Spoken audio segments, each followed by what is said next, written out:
I've always wanted to join the army. Mummy has always tried stopping me, and Daddy always pushed me towards being an officer. Right. And I tried that once before, and it hadn't really come out. And then this time, I just literally snapped in the pub, and I just walked into a careers, and I just said, "Listen, I need somewhere that will house me because I lived where I worked, house me and work me." And I'd always wanted to join the army, so that I did it, and then I told them, so they couldn't complain about it this time. Wow. So what did you join as, and what trade did you go into? I was originally trying for infantry, and then they talked me out of it. They were trying to get me to go engineers or REME, but they talked me out of it, and in the end managed to convince me to go artillery as a more technical thing, which is not very technical. Right. How do you sort of progress through being... We went into basic training, Yeah. and I did 14 weeks basic training down at Purbright. Mm-hmm. After you do your 14 weeks, in that time I had 2 days off to come home and visit. Mm-hmm. Apart from that, it was just permanent training.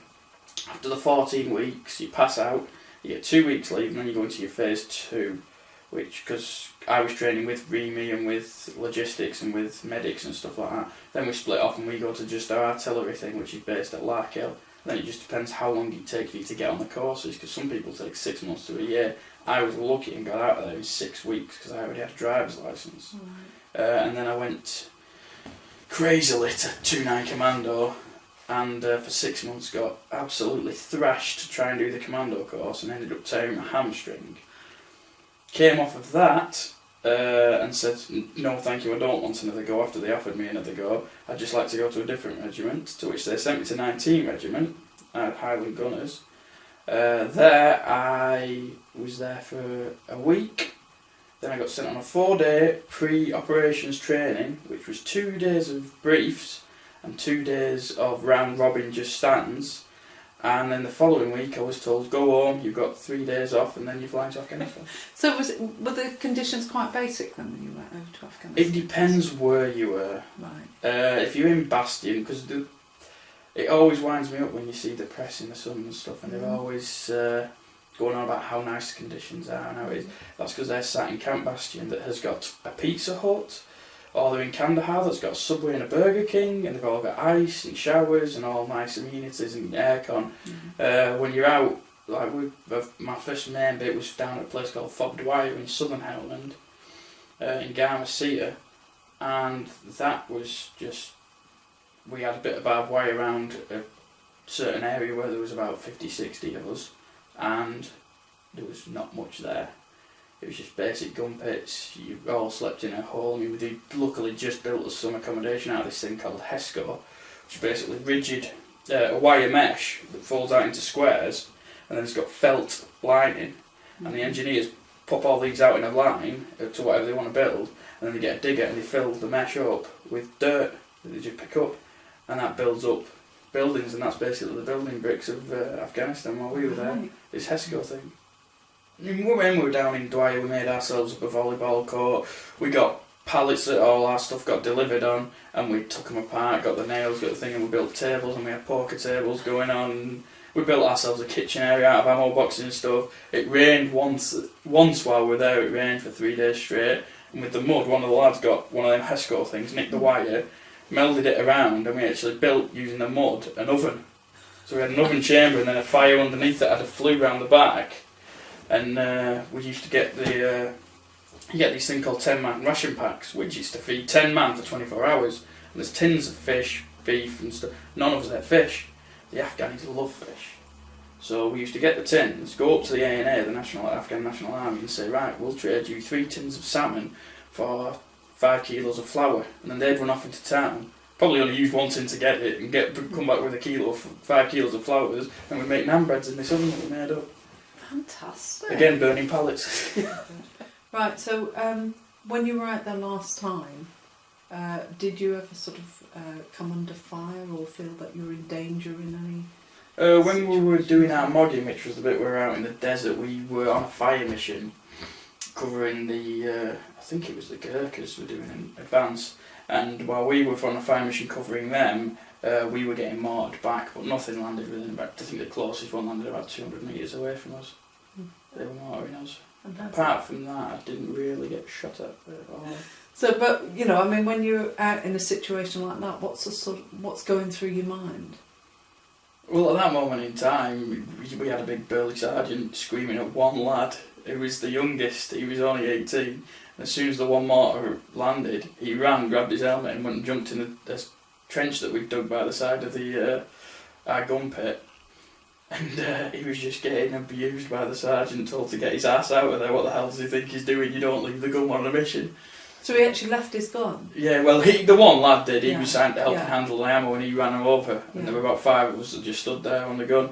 We just strapped, made sure our body armour on tight and put helmets on nice and tight, Yeah. and stood by the gun. And he said, they're not winning this one, we shoot back at them. Right. Hopefully our OPs will see where they're shooting, and we'll have a pop back at whoever's shooting at us. Right, so you're going out again in the next few weeks. Yes. And now that you sort of know what you're facing, how are you feeling about going out?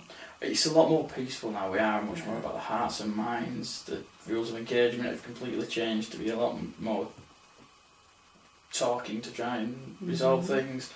The equipment levels have gone through the roof. The standard equipment you get is huge. It's just far better. The standard vehicles we've got over there are just far better. They're massive behemoth armoured tanks. Are better armoured than World War II tanks. They're just trucks you drive around. Right. They're just cracking piece of equipment. Compared with last time, we were just in Land Rovers, little bits of flimsy.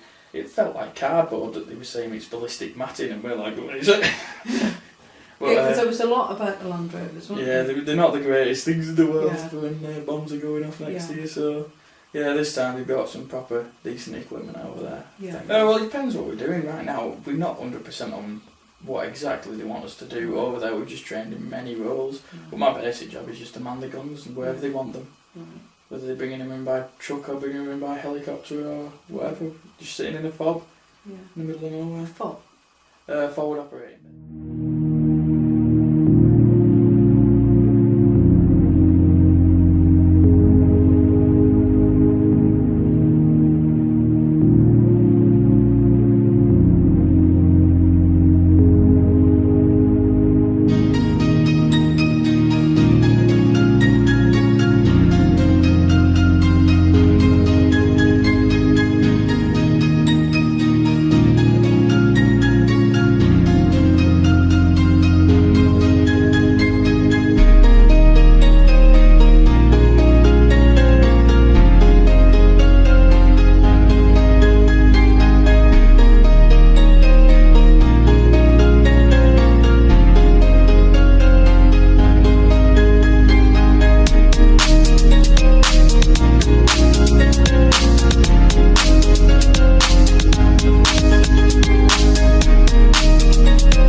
We'll be right